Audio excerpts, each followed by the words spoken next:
As a company that makes over $2.1 million, we didn't get here by the force of magic. You're a wizard, Harry. We built a reliable team That has been a crucial part of keeping the business afloat. Stay tuned as we discuss the importance of building a reliable team. In a deep dive into different roles that are in our rental company. We have 5 key roles that we're going to talk about today. The first one is going to be your warehouse team. What would be the first person we would hire? And I think from Eddie's perspective and my perspective, this was the first person completely. So Eddie, why did you get this warehouse person?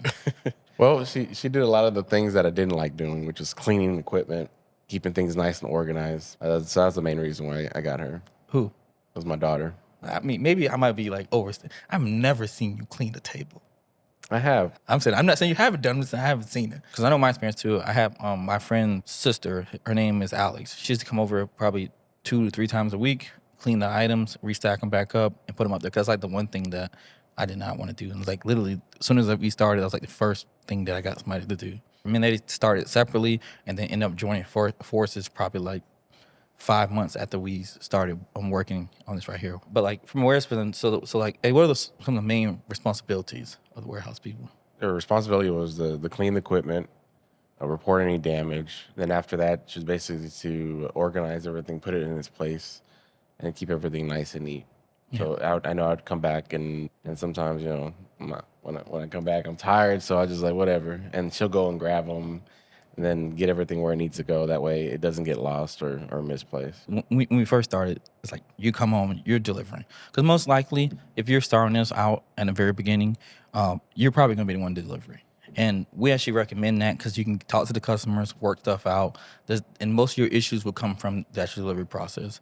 Because if you're starting out, your equipment's going to be pretty much brand new. So you shouldn't have no equipment issue. Hopefully you don't have no equipment issues. You shouldn't have no equipment issues. And your big concern is just getting there on time. And you'll be kind of graded upon just getting there on time and helping people out. And you'll be able to learn kind of what the customers understand. Because that was kind of what we started too. It's just getting out there and seeing. And most people that I know who started in that similar role. Now, if you're starting in this role and it's like you and your spouse, then that's something different because one might be doing sales and maybe at the warehouse cleaning, and then you might be doing drop off, or who knows, maybe you both might go do delivery stuff. I see some other people do that. I know my aunt, she does basically all of it for herself when she kind of started, and then I think my uncle helped out a little bit on some things. This position is like really valuable because this right here frees you up. So like if most people who start this are having some type of job, you were working somewhere, I was working somewhere, Tina wasn't here. Tina was in high school when we started. But everybody's kind of like working smart. And so if you have someone to come clean during the week, you can still do your regular job. And I mean on that Friday night to Saturday night, and then when you pick up Sunday and stuff like that and Saturday nights, you can spend all your time kind of that, and then that Monday evening. And then the rest of your time can be just focused on your other jobs. And that's why I think it's really good to get this right here because you can kind of take that away. We don't recommend you start this and then next day you jump out here and then tell that boss, I quit. You see this? I opened my own hotel. Maybe we stopped working on our other stuff a little too early. I might even say that. But it was like literally a month before the pandemic. If the pandemic happened, I probably would have held on to my job for security. But since I just jumped out there and I had a little pride, I wasn't going to go back. I was going to make what I had work. And one thing I know that Eddie did, which kind of even brought me into thinking about this right here, is doing the customer pickups and the will call and everything like that. Because then you have somebody kind of that would be there. And if you can schedule it around similar times where they can clean, then maybe they can clean a little bit and do that. Mm-hmm. It works out a lot. And also, too, that person is a good helper person. If you have to do a big job, they can come help out. Let's say that you hire this person. They hire this person. Like, how do they even go about even determining if this person is if worth it or they're doing well? What's the process? What process do we use right now? I mean, right now we basically see the value that they bring to us as far as inventory, cleaning tasks that we want to get done. So we weigh that against their actual hourly cost that they get per day. Well, right now we do percentage based. So if a specific item is valued, we'll just say $1. We'll take 20% of that and say, hey, that 20% of that dollar,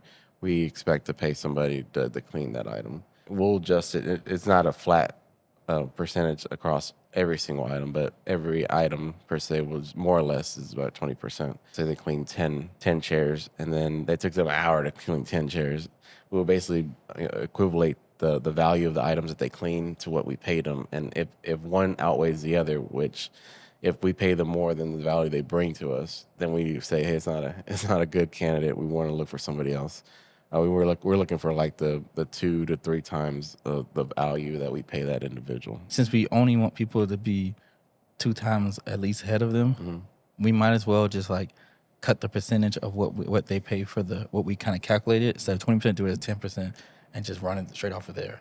Bigger numbers make people more happy too. Yeah, exactly. And do a psychological thing too as well. These numbers that we collect, we put them on a board as well. And the board is like when you go clock in, you have to pass that board. And then we have a camera there, and I watch to see who's looking at that board. And this basically tells me what type of individual that I'm dealing with. So for this first hire, we're going to break this down really quick. We're going to build this profile of them. Preferably, you want to be in that 10, 12 range or a little less, if possible. This can be somebody who technically is in high school, somebody's in college. So that's kind of like that first group. And this is when you don't really have linens or anything special, when you might just have chairs, tables, and maybe you have a couple tents and stuff that needs to be cleaned. Or like bounce houses. Yeah, bounce houses too. So you want to have the person do these things. What's the first thing they need to clean? The tents, bounce houses, or the tables, chairs? We see what items are going out that week. We'll put a priority on what needs to be cleaned first. And then the rest is just like filler items. Like, you know, if we got like 1,000 chairs in stock and, you know, we have 1,000 to clean, and we only have 200 that are going out, we're not going to put the priority on the chairs. We're going to see what specialty items. Sometimes we'll just pretend we had a bounce house that's specifically going out that week.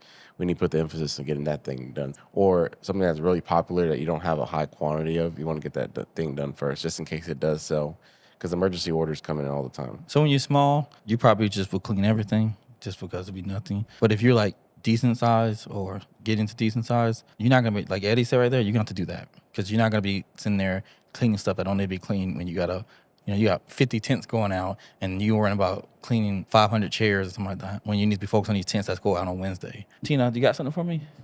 Yes, I do. So I'm going to be comparing how much we pay versus the average on how much this position is usually paid. Oh, damn. So This is interesting. Let's see how off we are.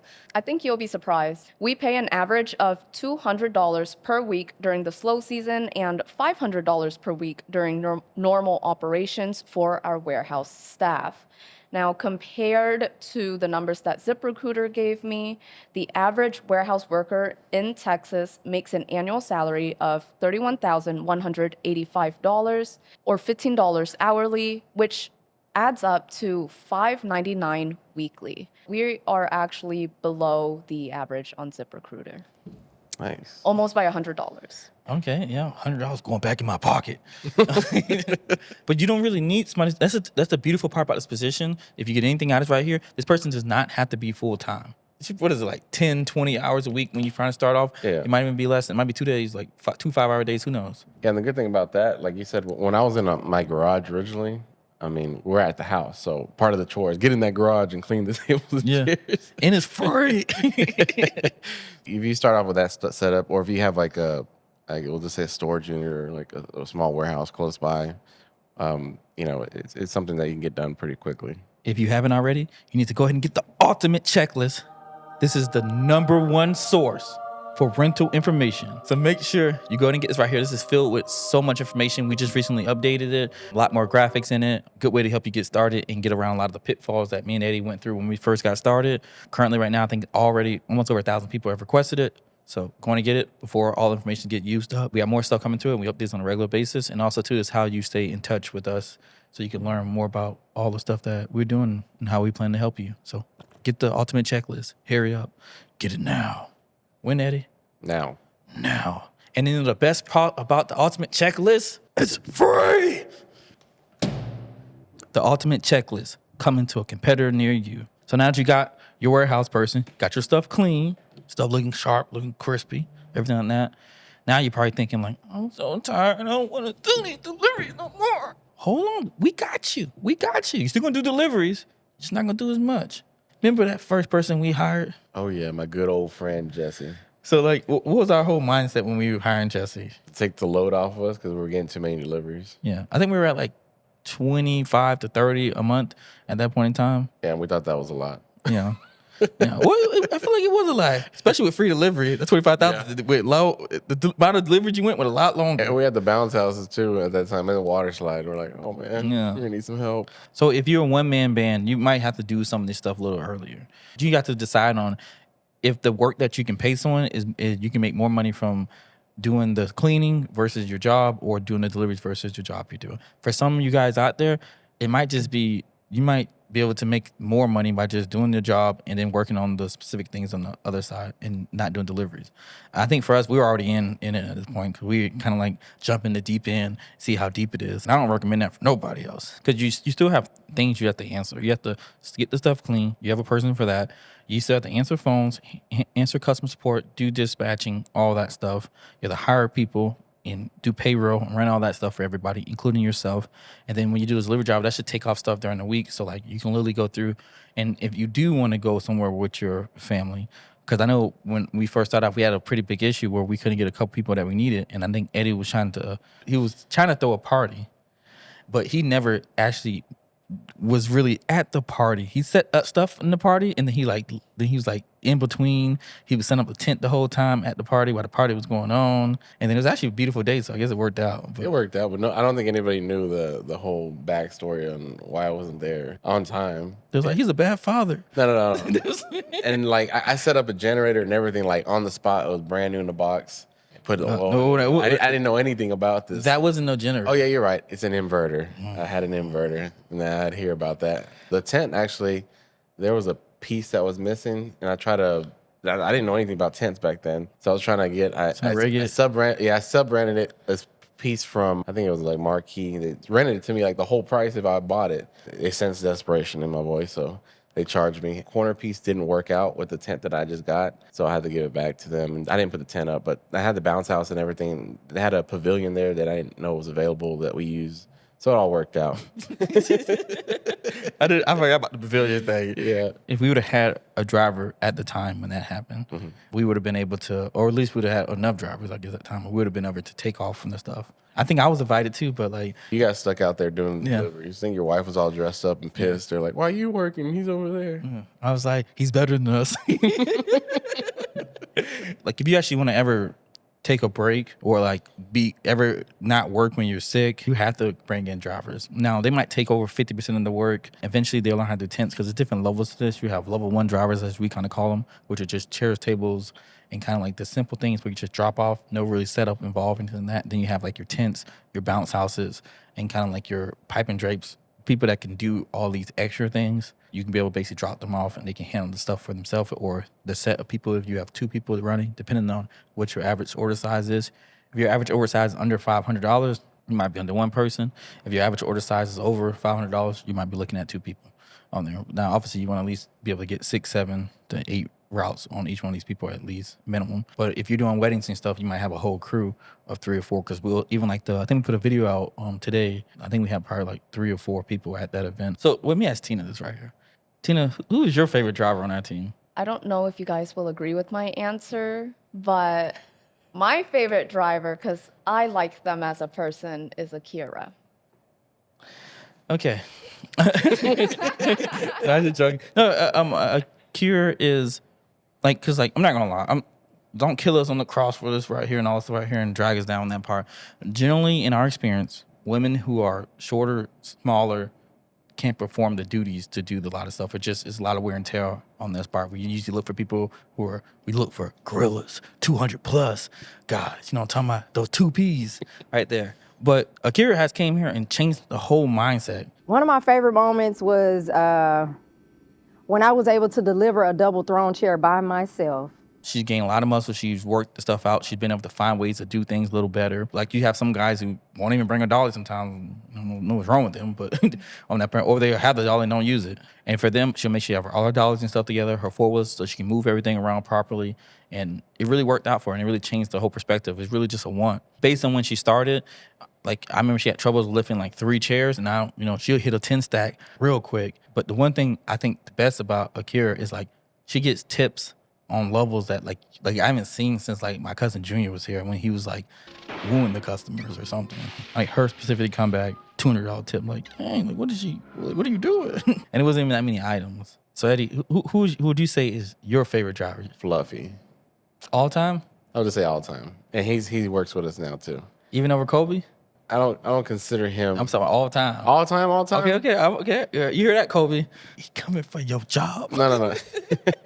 So I excluded him because like obviously he's a manager for a reason. He would trump over everybody else. But if we're just everybody, then I would say Fluffy.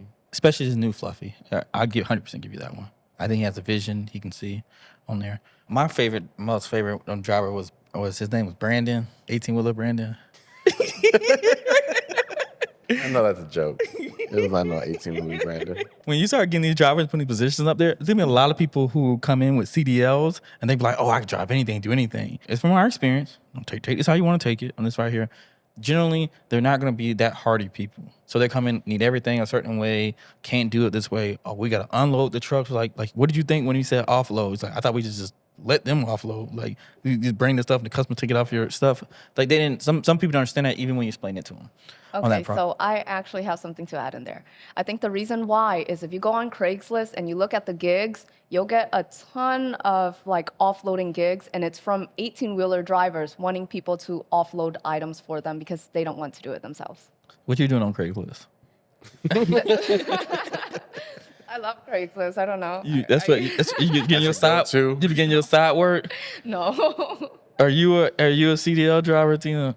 No. I see it. Yeah. So you can see it's kind of like just be aware of that stuff. Now depends what they were doing because Kobe also had a CDL. So you want to make sure you get people who could drive everything, but also too who are kind of used to doing their hands. Like one job that I think is really kind of would translate pretty well is like the soda machine shops when they have to bring all the sodas off, unload the truck, offload the truck. Yeah. I think that's good. Movers. Yeah, they're good. Because you can't just get super. It's not just all about strength. Because some people just don't care and be destroying your stuff. I think the movers is the best because they have to protect a lot of the items that are actually, customers' items. They're not just like, because I would say furniture sells people, but sometimes they don't really care about it because, it's brand new in the box. And then they just blame the company like, oh, it's broken. We're going to bring it back. But like actual movers, like furniture movers from like, homeowners from location to location, those are generally really good guys because they take care of the loads, and we've seen that in like Louise and stuff like that. He really watches out and makes sure that everything's secured and not just all over the place. You just gotta get people who care about their work. Because we had a guy, his name was Jerry on that part. No, I'm not saying Jerry was perfect. He showed us that like if you care enough, you can move to a certain point. And I remember when Jerry used to take a bus from Mesquite. And if you don't know Mesquite, I'm gonna show you on the map. And then walk, was it 3 miles or what is it? Yeah, something like that. 3 or something miles to the warehouse and then work. And then work 7-8 hours and then do this, and then go back home and then do the same thing the next day. Also, when you're looking at drivers, you want to look at people who are nice.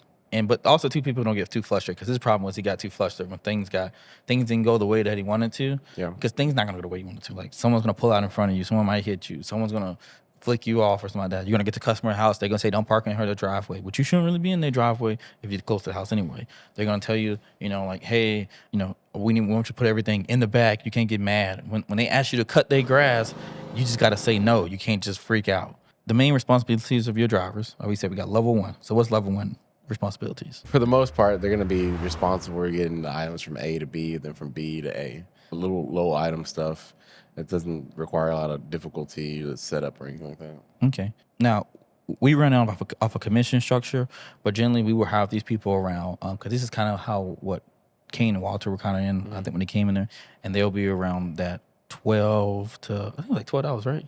12, yeah. 12, 14, somewhere in there. They'll probably get paid more of that per hour, but you'll get more work out of them. So that's kind of how that will work. Mm-hmm. So there's your 12 or some hours. So now we have our level 2. These are my favorites. Yeah, so these are the guys that are going out there that they can do the level 1 stuff.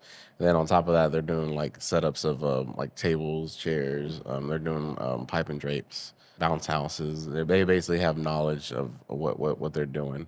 They'll do some tents, but they won't really do like the big ones yet. But they can handle the 20 by 20s, 10 by 10s, 15 by 15s, like the small stuff. As we kind of say, our level 2s can do basically what 2 level 1s can do. Basically, these guys will be able to do a lot of stuff with a dolly and a stool. They'll be able to basically do a lot of things that anybody else do, and they can do it in a really good time that other people do, just because they're They're hustling. They know the ins and outs. They know how to do it. They've done these stuff hundreds of times. And then you get to your level 3, and these are the Kobe's. Put the Kobe's face up here on that part. These are the people that you can send into any scenario. Yeah. As long as they have the bare necessities. As long as they have a candle. They have a candle by candlelight. That's what you say. So as long as they have the bare necessities, they can get the job done. We did a gutter. So this is not how you're supposed to do the gutter. This is the only reason why Eddie made this video is just because if you ever in the bind, you're too far away from the warehouse, and the customer told you he didn't want no gutter, it's not gonna rain, all stuff right here, and then you happen to have something with you for another project, you can throw something together to make a rain gutter. And basically using duct tape and 220 by 21s on a 40 by 41. It works. It works, but like it's not technically what you're supposed to do. And he made it to where the customer can't see. They can't really see it from the only time you can see the duct tape is on the inside. You can't really see it on the outside. Yeah. So we made it so like that. So like you need a person who can know these little tricks to still get the job done. Because if you're 2-3 hours out, or their event is about to start in a couple hours, you can't afford to go back and mess their event up. And sometimes you need to be able to make these things and get these things right and be able to do it. And level 3 guys are what we call like our black op level people who you can send out there and you don't have to worry about, if they're going to not be able to do it now. As long as they got the bare necessity, what you need, like obviously, now I can't even say that because we've had times where we've sent stuff. I remember you went out there times, I don't have the poles, and next thing you know is you're at Home Depot and you got a fence pole. like you'd be surprised what you can do. And these level 3 people are people that make work, and these people that will be pushing your company forward. Basically problem solvers. Yeah, just problem solvers, exactly. But basically the whole thing we're getting around to is you have to have some type of way to be able to identify if these people are doing well. So you have 2 different ways. We have from a budget perspective, how much are they doing based on, like Eddie said, the amount of money they make. This is our driver efficiency scores. This is how you can set your commissions. And then you have your incidents per stop. And these are the 2 things that you kind of do. Now, each incident isn't the same. So like if someone forgets a chair, if someone forget to say hello, something like that, these are not the same thing. Or if someone goes in there and hits the customer with the forgotten chair and say, it's right here. It's not the same thing. But this will show you how many incidences they're having as a total. Now, it won't show you the severity of those issues. Now, you can drive that back into the driver efficiency score by taking the money lost and putting it into there based off the money that they have earned the company to come up with a kind of score to kind of show that. But it's a good way to judge kind of what's going on from a perspective and be able to compare drivers against each other. You can obviously do a scoring on incidences. So like if someone punched someone, that might be a 10 incidences. If someone forgets a chair, that might be 1. If someone forgets to send a picture, that might be something versus someone forgetting the whole order. This is very subjective. So it's kind of hard to be able to determine that. We haven't figured out exactly from an incident standpoint, what stuff is valued because it's based on the person. What might be more important to you might be less important to us, or vice versa. But we plan to make something in the future to kind of be able you can adjust those things. How are hourlies compared to other stuff? Okay, so I will say we pay our drivers commission. I will give us how much of an average we pay our drivers per week. So on average, during the slow season, we pay $300 per week for drivers, and that's in total. Oh, actually, no, sorry. That's not in total. That's about per person. And during normal operations, we pay $1,000 per week. Numbers came from Elaine, so I know this is accurate. The average driver in Texas makes an annual salary of $33,434 or $16 hourly, which adds up to $642 weekly. So I'm pretty sure everything the same thing. So that $1,000 might be, I don't know how many hours that could be. That could be a lot of hours working. Yeah.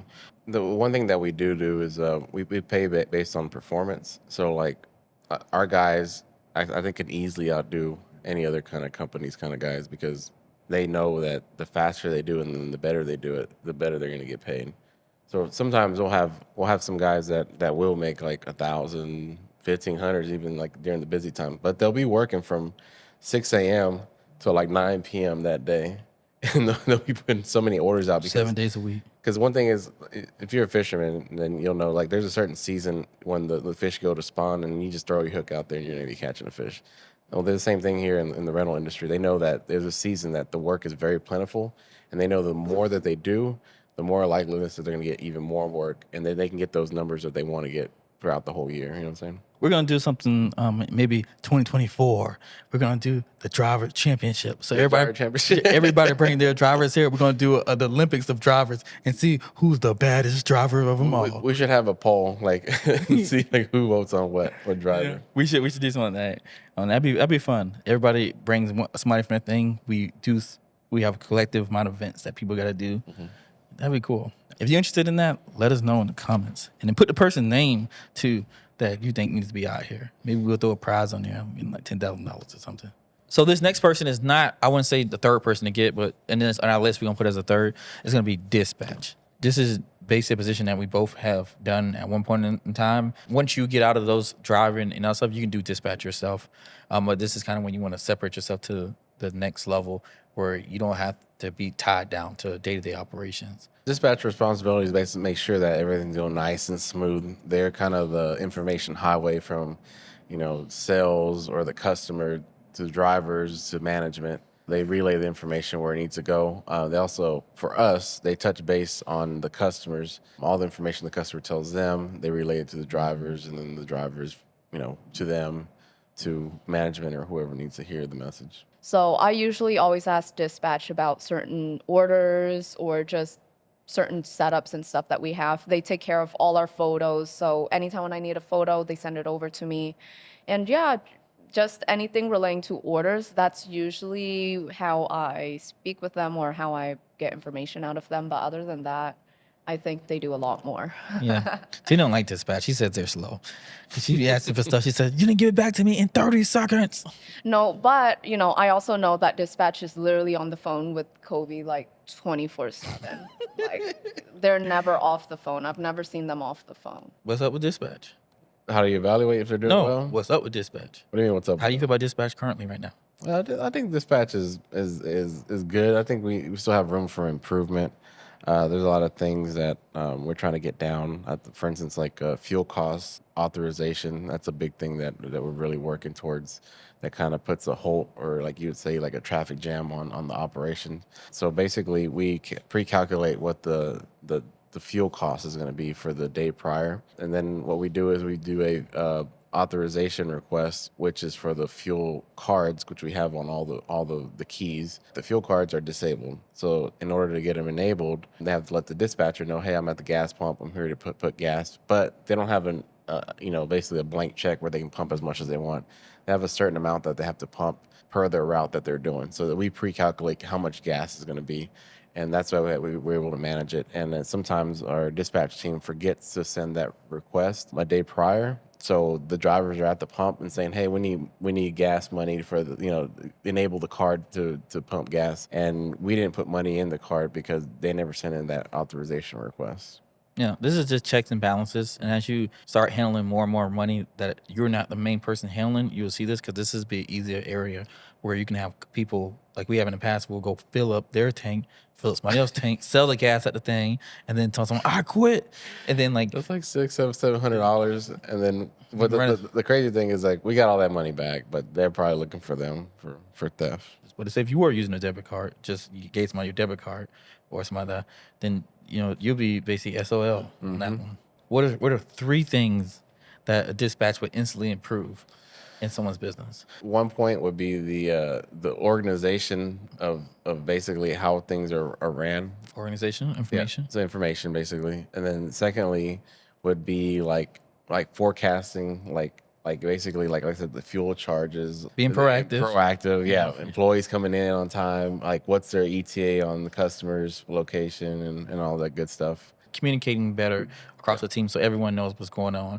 And so when you tell dispatch, they distribute to the right people. Yeah, and they make sure everything just goes smooth. Like if somebody's sick, they're already being proactive and looking for a replacement. Or if not, we always have a plan B and have drivers on standby ready to go. Okay. Now this is probably the hardest thing, I think, is evaluating if the person on dispatch is doing well or not. This is the tricky one, because like we had a person that worked there before. His name was Mark. I think he just came back. and maybe left again. I don't know. But you have different types of dispatch. You have some people who solve problems. You have some people who control the information and get the information passed and do updates and keep stuff updated. And writes reports. Yeah, and writes stuff like reports and stuff like that. Yeah, exactly. Data collection. Yeah, data collection. So you're gonna have two different people on that part. So the person who's on solving problems will literally just be on the phone all day. There's literally the whole thing on the phone. This problem happened. Call this person. This thing happened. Sometimes they might be on the phone so much they might be on the phone with like Kobe all day, and then when the issue happened, they're already ready. I remember when me and you first started. Like, how long were me and you on the phone? Forever. People always be. You remember people say, our wives would say crazy stuff like, "Hey, chill out. It ain't like that." Until we go to sleep, then we'll sleep with the phone So, too. like, hey, you see what just happened? Oh, he made a noise. What happened? Now we don't have to be on the phone all the times, and we can jump back on and talk to each other. Yeah. But maybe I don't know. I was thinking about that. I was like, maybe that's something. Yeah. Who knows on that? So Tina, how much are we overpaying dispatch? Okay, so during our slow season, the average pay for a single dispatcher for the week is $150. Yeah, you heard that. Yeah. During normal operations, it's $250 per week. The average in Texas is $45,823 or $22 hourly, which is $881 weekly. So we're way below, maybe even like lower than double. That's right. And if you want help finding a dispatcher like we do, we find great people. You need help with that? Reach out to us. We'll get you taken care of. Help you on that part. Yeah, we're always trying to make some extra money. No, but yeah, so that's the way we do that, and this keeps costs down across the board. And these are still 40-hour weeks too, so remember that. Some of these are more than 40-hour weeks. I don't know. We had one person, Hans, who worked 70 he one time. He couldn't go to sleep because he had to get back up an hour, and then he worked the next day, and he had a baby screaming the whole time, and he's doing all this at midnight too. Number 4 on our list, when you unveil the mystery, everything like that, number 4, it's going to be a CSR member. So this is somebody to do customer service and also do inbound sales. If you don't know what inbound sales, it's just sales that are coming in. This would be some order taking that they'll do and also do some reach outs on past orders and follow-ups. This right here, this has been like the journey that I would say this has been a wild journey because we started out with, who was our first, you remember the first person? Or was it? I know who it was. It was the one that you did the cleaning for us. But I don't think she wanted to do that. No, I don't think, did Alex do that first? We made her do it, but she didn't want to do it because remember that she was saying customers like, yeah, they're gonna do this, and then they're like, hey, you said the customer we're gonna do that. It's like she was angry. Yeah. Okay, so it was Alex. So Alex, and that was just basically one day we was like, hey, I need you to answer this phone. We got to go out on the road, and then she just answered the phones, and then it kind of worked out a little bit, and then we actually got systems in place. But we spent so much money, I felt like, on finding people and then like finding the right person. It's like, because it's very expensive, especially after the post COVID, when the average cost of, I would say, someone's good on the phone is about $17 to $25 an hour in the United States. So this is kind of what pushed us over to being in the Philippines and pushing over from there. So we technically didn't have a full team in the Philippines. It's just that we had a couple people just, I guess maybe they seen the future or something like that, and they jumped off ship. But I think this has been like one of our strongest departments since we kind of jumped in here. Because also too, it's been like most people with most degrees, most training across the board because of the process you have to go through it. And we put a lot of effort and time into this department. We started off with just one person. Now I think our department house basically, if you count everybody in it, about 8 people. Just in the sales CSR department. CSR and dispatch are like the things that like kind of like your level 2 things. Because these are going to decide on, because even though you can do these jobs from anywhere technically. The first 2 being at the warehouse and delivering, you have to be there. Once you get out of that, you get into these 2, and especially this one, where you'll be able to kind of do it literally almost anywhere. But you still have to do the work. And if you're looking to kind of build something that can work past you, like these are like very valuable places that you have to start. So Eddie, what do you like about the sales team? I mean, that's where it makes all our money right there. That's what I like the most of it. Show me the money. Yeah, so they're the ones that are outreaching. And what I like about our team, they're just so fast. Like what we preach a lot is like when you get a lead or you get a phone call, like if you don't answer that phone call, you need to be calling it like within 5 minutes or less, because they're most definitely they're not going to say, well, I'm just going to wait for this customer, this company to call me back. They're looking at other places. So the faster you can basically dial them in and get them sold, and the better the chance that we're going to get their business. So, and when the leads come in, they're like on it like white on rice or whatever. Yeah. And then basically Google is like Tinder for services. Yeah. They're constantly swiping back and forth trying to find the right one. And if you don't swipe on them too, they might put you out. Now let me give you an example right here. And this is, I think this is funny. Eddie's so far on the like right now thing.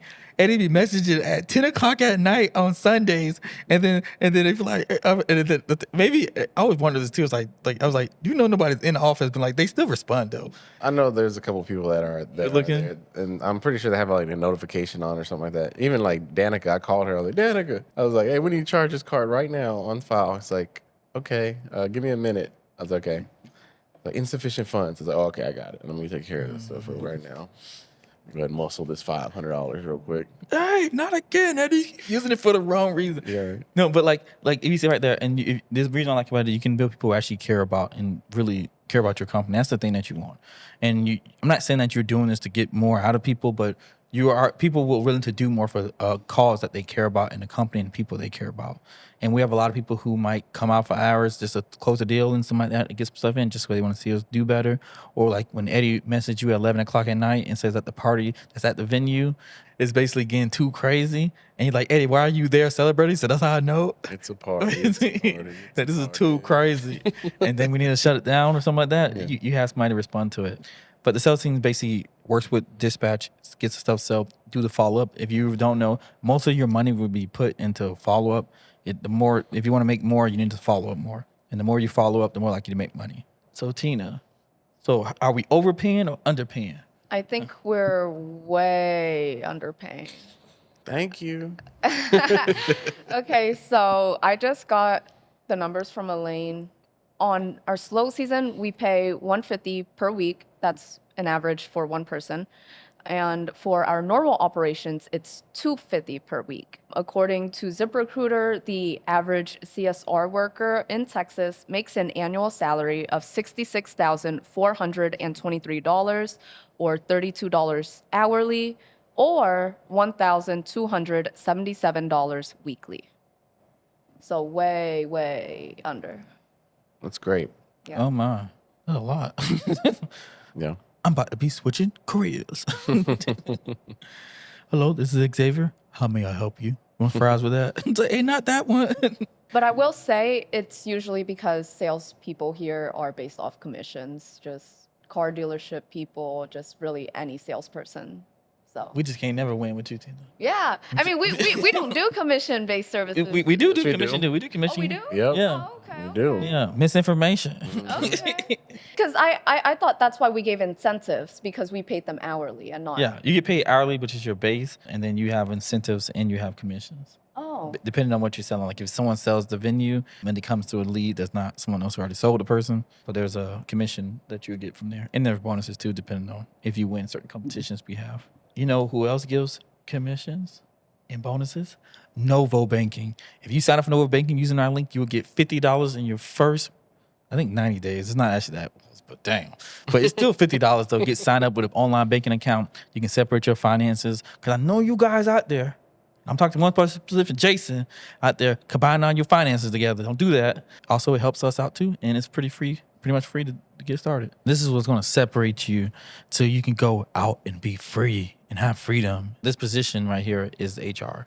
This is going to be somebody that handles a lot of the day-to-day things that only you would kind of do. Like if you did payroll, hiring, firing, you did like anything for budgeting wise, and kind of make sure everybody on the team is kind of doing what they're supposed to do. This is the role kind of when you can start stepping back and you can get all the day-to-day operations. I know Elaine, which I know Tina keeps saying over and over, is she runs out of payroll.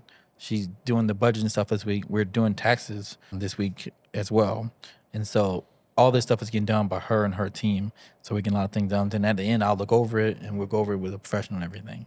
On payroll, you should be watching the numbers, understanding the stuff. You should be paying the stuff to see when the things go out so you can get the way the business works from a money standpoint. This shouldn't be the first thing you give up. If this is the first thing you give up, then you're doing it wrong. There's other stuff you should give up that are less valuable things. And you'll be able to see too when Tina gives you the numbers of how much other HR people get paid. And that's why, because this is probably the most the highest value task that most times you can do is getting the right people in there, paying the people, and then also getting the right people out too. If you do that, Eddie's like, that's the biggest part. It's getting them, because sometimes you get sometimes people are right and people go wrong. Eddie, what would you say the main responsibilities for the HR is? I think right now the main thing that really helps us out the most is this bringing a good line of employment to the front door. To when we have certain positions, we need to either ramp up, get new employees. She does a lot of our ZipRecruiter, Indeed, and all sorts of other places that look for candidates to get us the position filled up.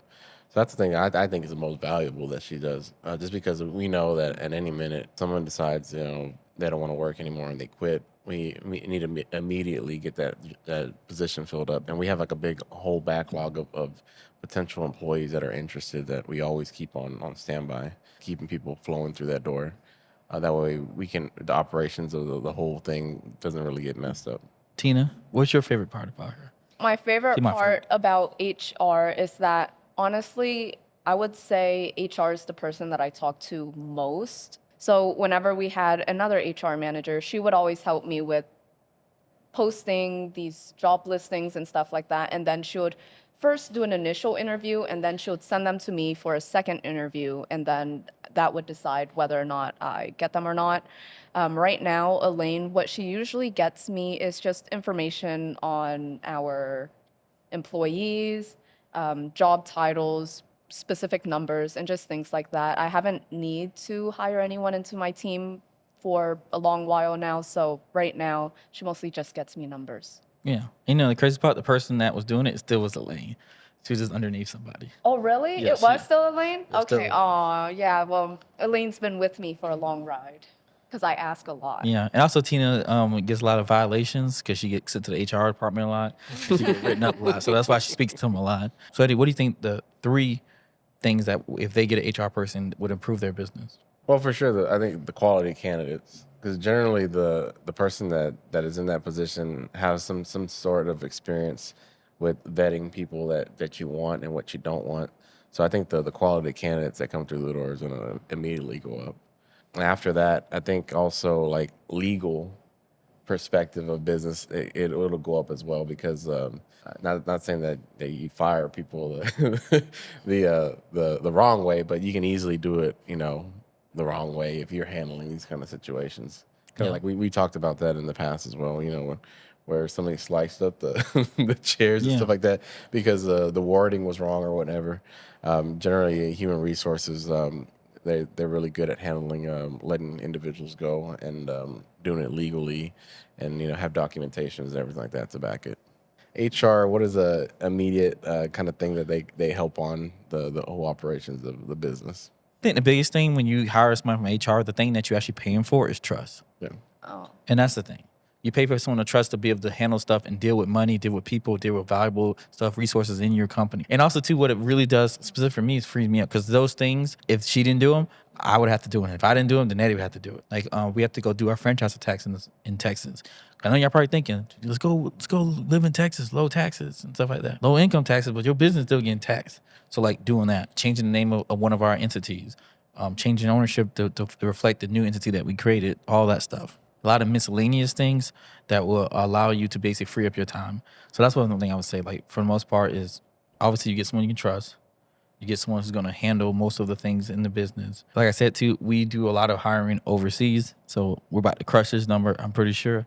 So, Tina, hit me with the numbers and give me the percentages. Yeah, okay, so HR is actually the highest costing team member out of all of our positions according to ZipRecruiter. So how much we're currently paying is $150 per person per week, and this is during the slow season. During normal operations, we pay $250 per week. The average HR worker in Texas makes an annual salary of $93,027 or $45 hourly. So this adds up to about $1,788 weekly. Dang, for firing people? But thank you guys so much.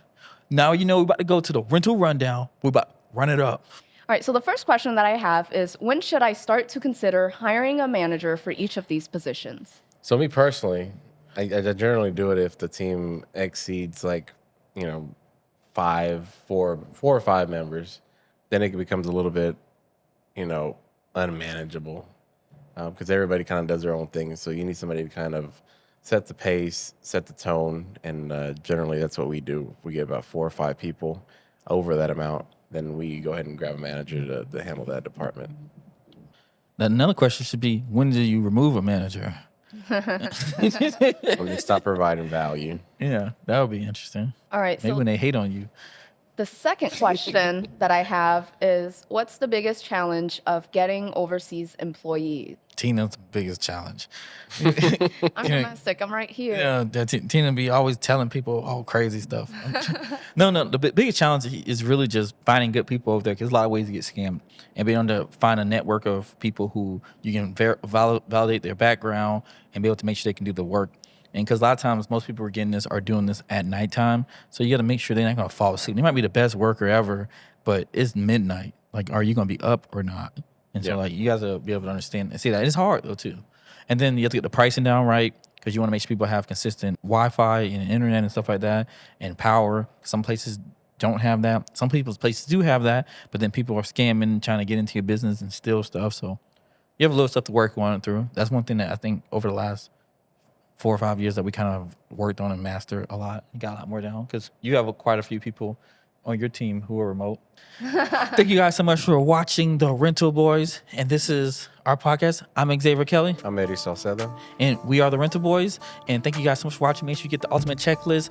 Check out our links down in the description. We're also helping people out with the ad services. We already have a couple people already signed up. If you want to be part of this, let us know.